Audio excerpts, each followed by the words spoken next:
Hello students, today we are here with another video where we will try to solve the most basic problem that students of IELTS face today. The most common question that I have seen children asking is task 1 in IELTS writing of 3 bands and task 2 of 6 bands, and this gives them the total of 9 bands? The answer to this question is no.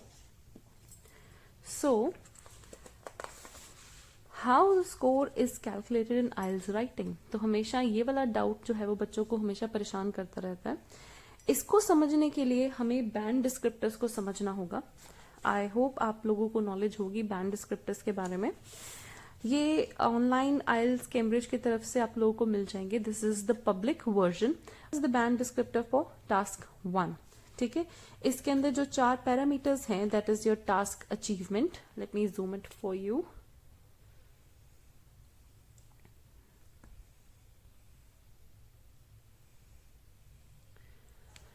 इसके अंदर जो band descriptors हैं, ये जो parameters हैं, सबसे पहला parameter है हमारा टास्क अचीवमेंट का, सेकंड है हमारा कोहेरेंस एंड कोहेजन का, थर्ड है हमारा लेक्सिकल रिसोर्स का, एंड फोर्थ है हमारा ग्रामेटिकल रेंज एंड एक्यूरेसी का। अब यहाँ पे कॉर्नर में कुछ बैंड्स दिखेंगे आपको, दैट इज 0, 1, 2, 3, 4, 5, 6, 7, 8, 9। अब इसका क्या मतलब है, अगर आपने जो टास्क अचीवमेंट की रिक्वायरमेंट यहाँ पे मेंशन है वो पूरी करी है तो आपको 7 बैंड्स मिलेंगे आपके टास्क अचीवमेंट के अंदर। यही सेम अगर आपने कोहेरेंस एंड कोहेजन में अचीव करी है तो आपको 7 बैंड्स मिलेंगे सीसी के अंदर। यही सेम अगर आपने लेक्सिकल रिसोर्स में करा है तो 7 बैंड्स। कुछ कम दिखाया है ग्रामेटिकल रेंज एंड एक्यूरेसी में तो 6 या उससे कम, जो भी आपका कैलकुलेशन बनेगा आपके राइटिंग के हिसाब से। So how the score is calculated.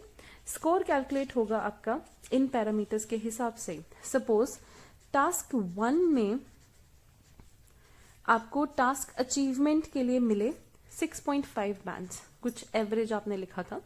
Then CC में उन्होंने आपको दिए 7। देन अगेन आपका LR वाज जस्ट एवरेज तो 6.5।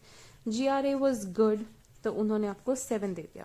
ठीक है, अब होगा क्या, टास्क 1 का एवरेज कैलकुलेट होगा इन 4 पैरामीटर्स के हिसाब से, that is 6.5 plus 7 plus 6.5 plus 7 divided by 4।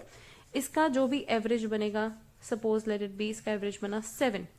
ठीक है, तो 7 आपको टास्क 1 में अलॉट हो गया। अब सेम ही पैरामीटर्स जो हैं वो टास्क 2 के लिए अवेलेबल हैं। इसमें भी टास्क रिस्पॉन्स बस चेंज हुआ है, बाकी सारी चीजें वही हैं। Coherence and cohesion, lexical resource, grammatical range and accuracy. ठीक है, अब इनमें भी यहाँ पे बैंड डिस्क्रिप्टर्स हैं। इसके हिसाब से आपको बैंड्स अलॉट होंगे जो भी आपने कंडीशंस को फुलफिल किया होगा। ठीक है, अब इसी तरीके से सेम वे में एवरेज कैलकुलेट होगा टास्क 2 का। ठीक है, फॉर टास्क रिस्पॉन्स सपोज आपको मिला 7, for CC you got 7.5, for LR you got 7, for GRA you got 7.5। तो इसका भी दोबारा से एवरेज कैलकुलेट होगा, that is 7 plus 7.5 plus 7 plus 7.5 and this whole is divided by 4। तो इसका एवरेज सपोज बना हमारा 7.5।